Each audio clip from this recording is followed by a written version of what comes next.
د لوی سپېڅلي څښتن تعالی په سپېڅلي نامه چې ډېر مهربان او بخښونکی دی، ډېرو قدرمنو کتونکو اوریدونکو ته سلامونه او درناوی. د لوی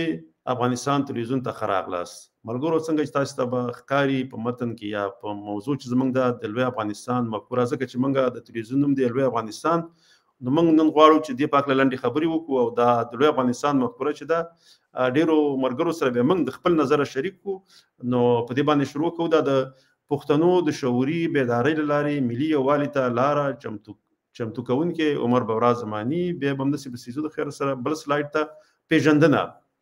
لوی افغانستان یو تاریخي، فرهنګي او سیاسي مفکوره ده. دا مفکوره د هغو سیمو د بیا یووالي غږ کوي چې د مصنوعي کرښو له امله ویشل شوي دي.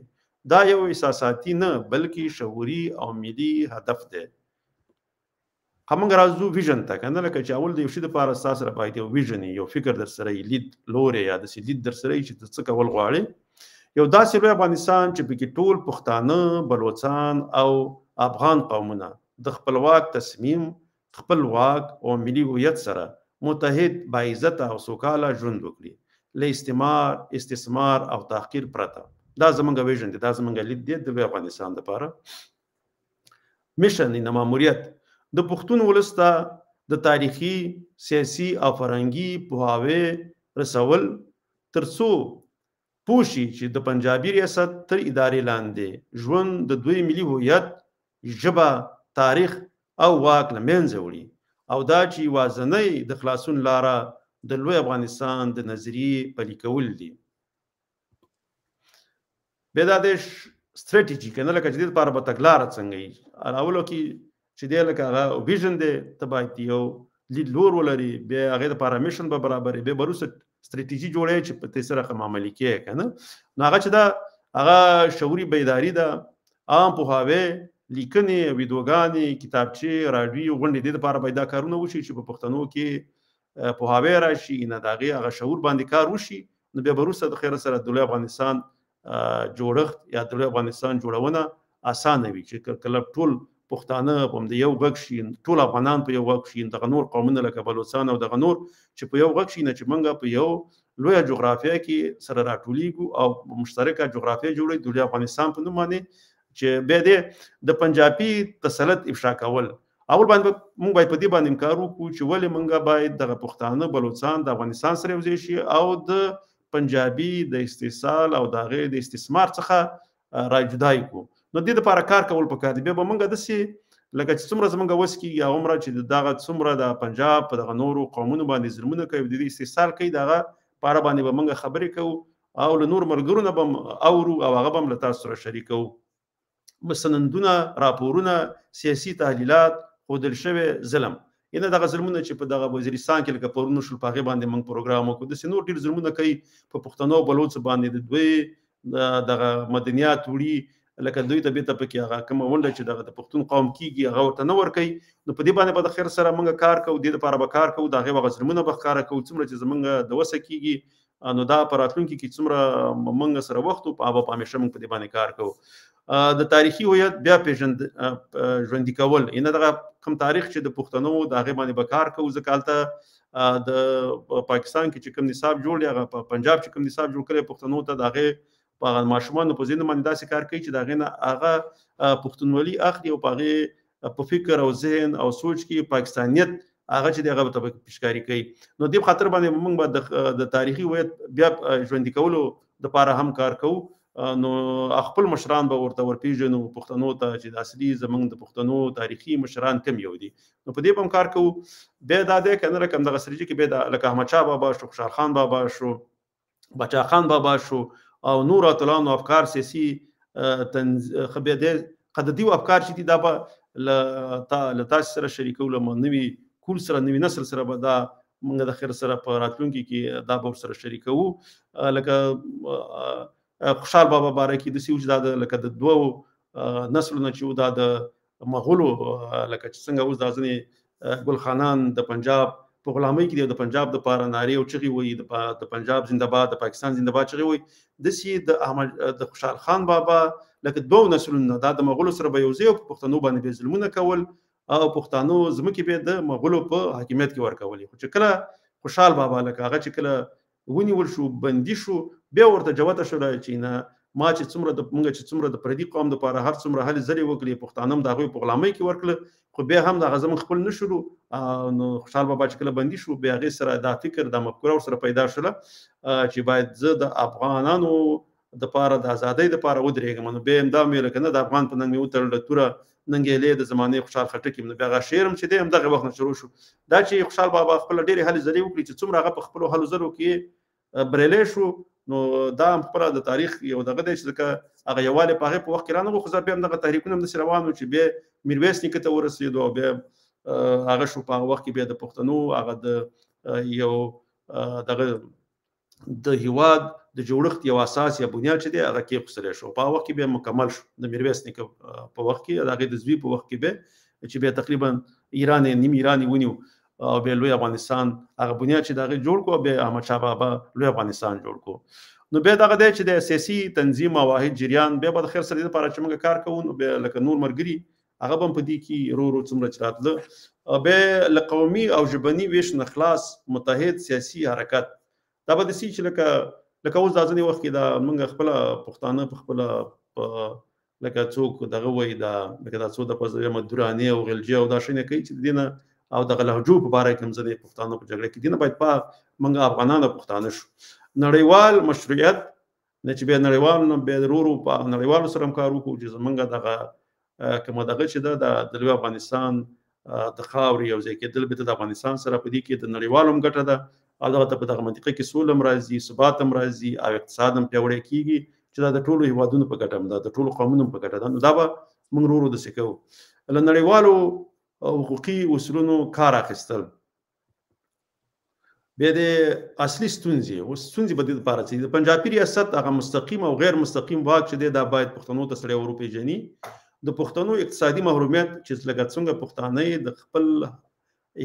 لکه دغه پرمختګ نه د دوی مخې نیولې لکه د دوی په وسایلو د دوی په هر څه باندې قابض قوم چې دی هغه پنجابی دی نو ځکه دا پښتانه په محرومیت کې دي پښتانه خپله ځي بېرته په پنجاب کې کار کوي یا نور هیوادونو ته ځي مګر دغه چې دی د دې وسایل هر څه چې دی هغه پنجاب لوټ کوي او هغه د پنجاب په پرمختګ او د هغې په خوشحالۍ باندې لګوي بل دا دی د هویت او ژبې د له منځه وړلو هڅې لکه د وخت او زمان سره زه چې کله کله دا خبره کوم پښتو ژبه ورو ورو کمزوري کېږي لکه څنګه چې په سرایکي بل کې پښتو د منځه لاړه اول ته سرایکي ژبه چې ده په هغوی باندې واکمنه شوه همداسې په هزاره ډویژن کې ډېر پښتانه چې دي هغه هندي ژبې ته واوښتل نو دا لکه دا د پنجاب دا دغه دی چې د پښتنو نه خپله ژبه واخلي همداسې ورو ورو په پښتونخوا کې لکه په فوج کې چې څوک دي یا په کراچۍ کې څوک لاړ شي او هغه په کومه چوکۍ یا کوم ځای ته ورسېږي بیا ورو ورو هغه بچي چې دي هغه هم پښتو پرېږدي او ورو ورو هغه اردو ژبې ته اوړي نو دا چې دی ورو او بل دا کار دی د ماشومانو په ذهنونو باندې ماشومتوب نه کار وکړي نو هغه پښتونولي دې اخلي او پاکستانیت د دوی دپاره تر څو پورې د پښتنو حق دپاره ودرېږي د پښتونخوا د حق دپاره ودرېږي د پښتونخوا بیرغ پورته کړي دا به د پنجاب د حاکمیت دپاره ودرېږي د پنجاب د بیرغ پورته کولو دپاره به ودرېږي او د هغې د حاکمیت دپاره به ودرېږي نو دغه شی دی چې دا باید موږ ورو ورو په دې باندې به کار کوو او پښتنو ته به ښکاره کوو بیا د تاریخي حقیقتونو تحریف یعنې دې کې ځکه ډېر داسې دغه کوم تاریخي زموږ دغه کتابونه دغه چې دي مشران هغه نه دوی هغې په کتابونو مدیر صاحب کې شامل نه دي موږ ته د پنجاب دغه ځینې د اوسني مشران چې دي د دوی باره کې په نصاب کې دا شامل کړي دي او د هغې هغه کوم دغه کسان چې دي هغه په موږ باندې غواړي زموږ په ماشومانو او زموږ په دغه نوي نسل باندې وپېژني د ویشل شویو پښتنو بېخبري نه ځکه بیا پښتانه د هر څه نه بېخبره پاتې دي نو بیا د زموږ غږ دا دی موږ د ظلم ویش استثمار او بېعدالتیو پر ضد یو موږ د لوی افغانستان د یووالي لپاره یو ملت یوه ژبه یوه خاوره یو تاریخ بیا د پایله لوی افغانستان یوه ممکنه لازمي او تاریخي اړتیا ده د ټولو قومونو لپاره دا یوازې د زور نه بلکې د عقل شعور سیاست او قربانۍ له لارې ترلاسه کېدی شي هر پښتون باید بیداره شي ویښ شي او یو موټی شي نو په دې طریقه چې موږ بیا پر مخ باندې لاړ شو انشاءالله تعالی لرې نه ده چې موږ به لوی افغانستان چې دی هغه جوړوو او لوی افغانستان به انشاءالله تعالی جوړیږي زه به دا لرې کوم چې موږ خپله اوس نور پروګرام پر مخ باندې صاحب انما کوم دغه چې دا زموږ دپاره ډېر ضرور که نه چې موږ دلته په ژوندۍ باندې راځو نه چې د لوی افغانستان تلویزیون چې موږ جوړ کړی دی د دې هغه ځینې دغه مې ویلې نه چې د دې ځکه لکه هغه زمونږ ویژن څه دی، زمونږ میشن څه دی، زمونږ ستراتیژي څه ده، هغه ما په دې کې لږ هغې باره کې خبرې وکړې که نه، لکه ویژن زمونږ لید لور څه دی، مثال خبره میشن زمونږ څه دی، مقصد یا ده، او بیا تګلاره چې هغه مونږ څنګه عملي کوو، ستراتیژي چې کومه یوه ده که نه. نو د هغې په اړوند باندې ما خبرې وکړې. نو بس تاسې خپلې خبرې وکړئ، بیا به پروګرام ډیره زیاته مننه باورا صاحب. په لومړي قدم کې د لوی افغانستان د تلویزیون د لارې ټولو هیوادوالو ته مبارکي وایم، ښه راغلاست ورته وایم د دغه تلویزیون، او الله دې وکړي چې زموږ د دوستان مخکې د دې نه چې باورا صاحب زه تبصره وکړم، دا دوستان چې کولی شي دا زموږ د تلویزیون صفحه چې باورا صاحب هم څو دفعې اعلان کړی دی، دا یا شیر یې کړي، ملګرو سره شریکه کړي، نو دا زموږ غږ به لږ شانې ډېر ورسېږي. په هر صورت باندې باورا صاحب تاسې ډېر منظم او ډېر په ښکلي سیستم باندې د افغانستان د مفکورې نه نیولې تر تګلارې پورې، او باید څه وشي او څه مشکلات سره مخامخ کیږو، یعنې دا ټول هغه تا په هغه علمي لحاظ باندې ورباندې ډېر دقیق او مفصل دغه لیکنه کړې وه. نو ستاسې د کور ودانې باورا صاحب دلته چې کله مهم موضوعات راځي، بیا د ټولو نه مخکې زما په نظر باندې چې باید پښتانه شعور او سیاسي پوهه باید د پښتنو لوړه شي. نو د دې په خاطر تر څو چې د پښتنو سیاسي شعور لوړ شوی نه وي، نو دا ډیره زیاته مشکله ده چې پښتانه یو واحد او یو تصمیم او یو دغه ته سره ورسیږي. ځکه باورا صاحب تاسې خپله څو دفعې موږ باندې په دې باندې همیشه خبرې کوو چې د 70 کاله پښتانه د پنجاب د ریاست د کنټرول لاندې یا د چتر لاندې همالته استعمالیږي، یا هر شی چې تاسې ورته وایي دغه 70 کاله باندې هغوی په مختلفو او په بله روحیه او په بل سیستم باندې 70 کاله، نو دا تقریبا څو نسله راځي دغه روزل شوي دي. نو د دې په خاطر باندې زما په نظر باندې باورا صاحب چې دغه سیاسي شعور او تاریخي پوهه باید پښتانه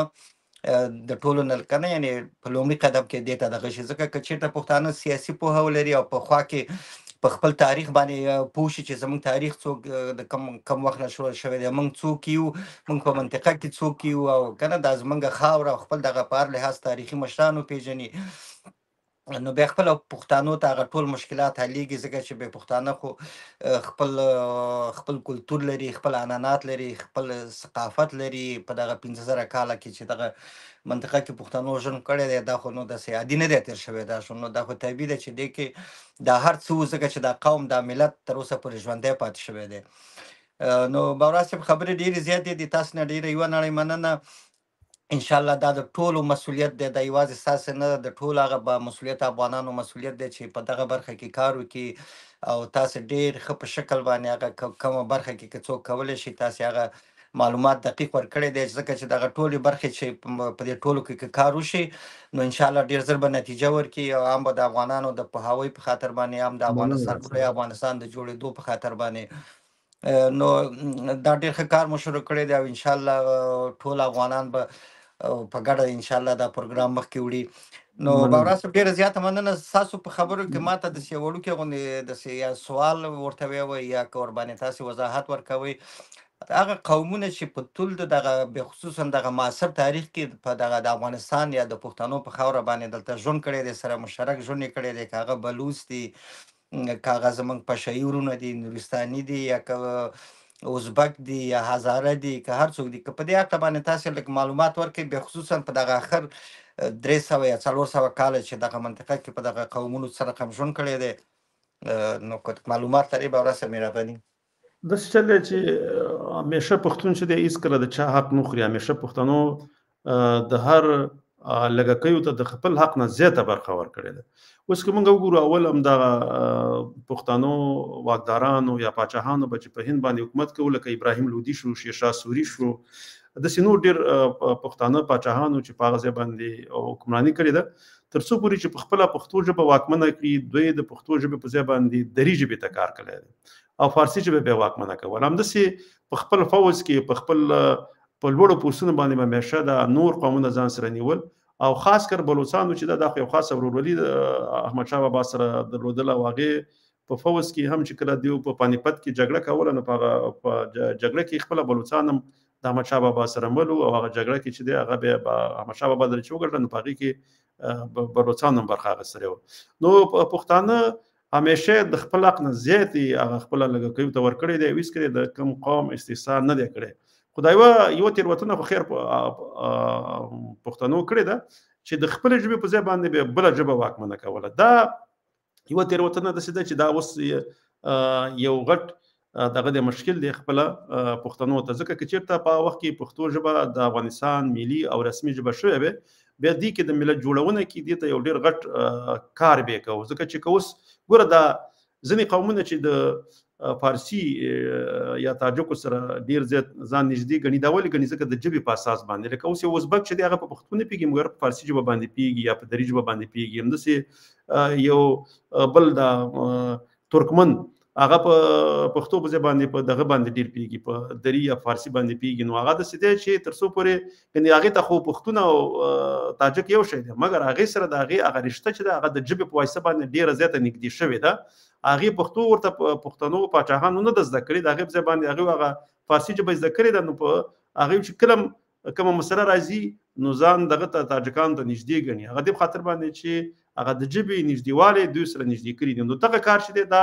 صحیح دی دوی پښتنو خو دغه قومونو ته خپل حق ورکړی خپل حقوق یې ورته ورکول خو د خپل دغه اندازې نه او د خپل هغه د دیو چې څاق کېدو د هغې نه ورته زیات ورکړی او داسې په دې ژبه کې خو ته بیخي تقریبا 100% ورکړی چې دغه اوس یوه غټه ستونزه ده پښتنو ته نو دا داسې دی چې لکه دغه قومونه چې دي دا هم په دې پوهېږي چې پښتون داسې یو قوم دی چې هېڅکله د چا حق او حقوق نه خوري بلکې ټولو ته په یو دقیقه ته په دې اوسني دا شلو کالو کې چې دا کله د کرزي نه حکومت پیل شو په دې کې هغه نور قومونه رګکیو ته ډېر وزارتونه ورکړل شوي د هغې ژبې ته ډېر زیات حق ورکړل شوی په نسبت د پښتو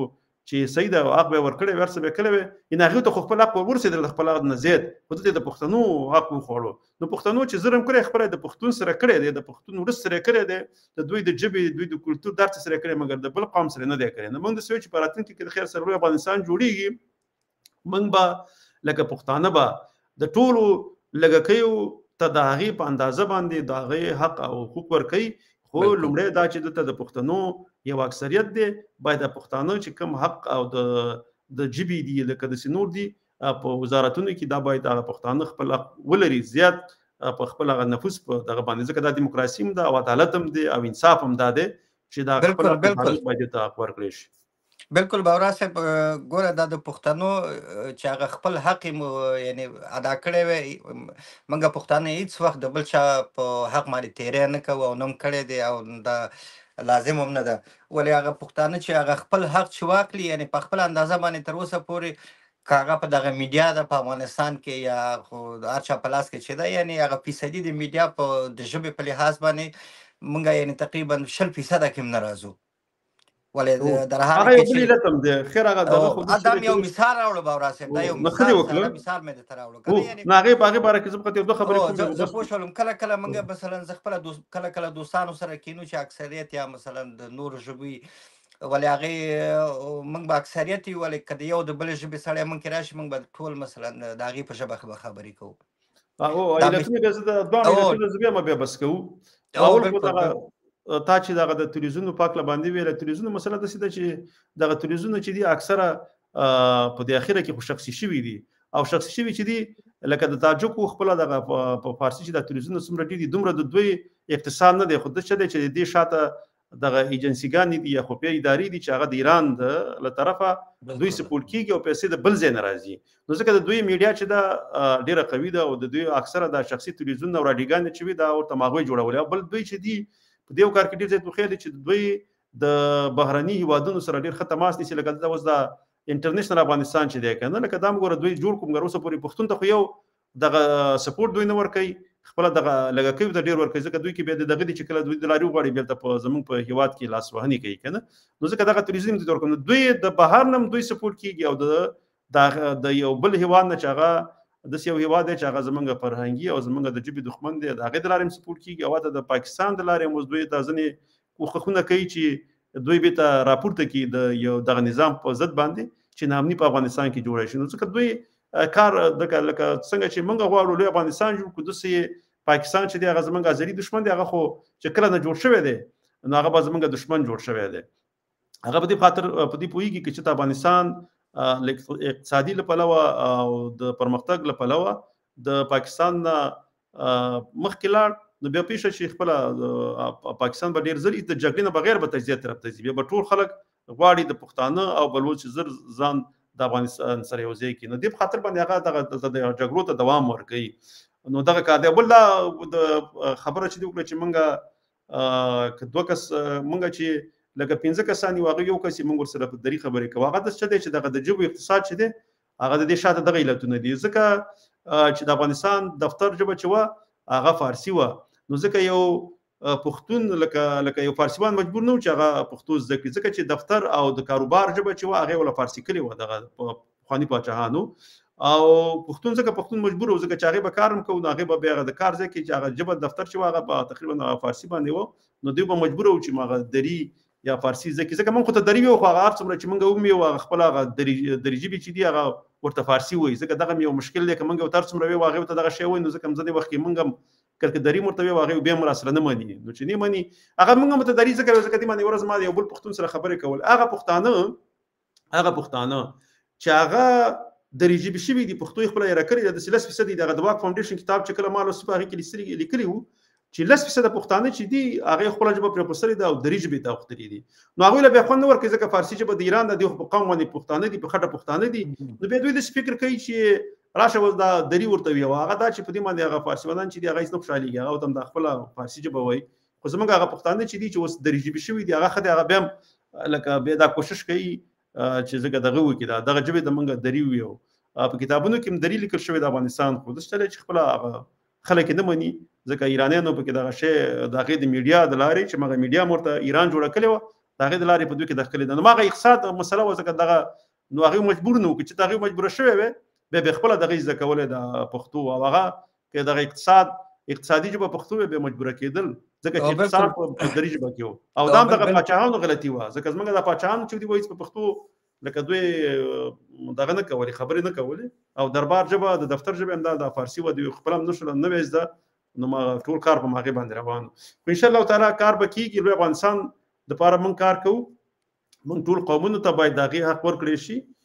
خدایغه د دغه په مطابق نفوس بالکل یعنی موږ هیڅ وخت لکه وساغه کم دی او موږ ته په جبه کې دومره خبر کړی چې خپل د جبه ټول حق ماغه ته ور کړی دی کنه نه خپل حق یعنی هیڅ افغان انصاف هم دی چې باید خپل مناسب حق ته ور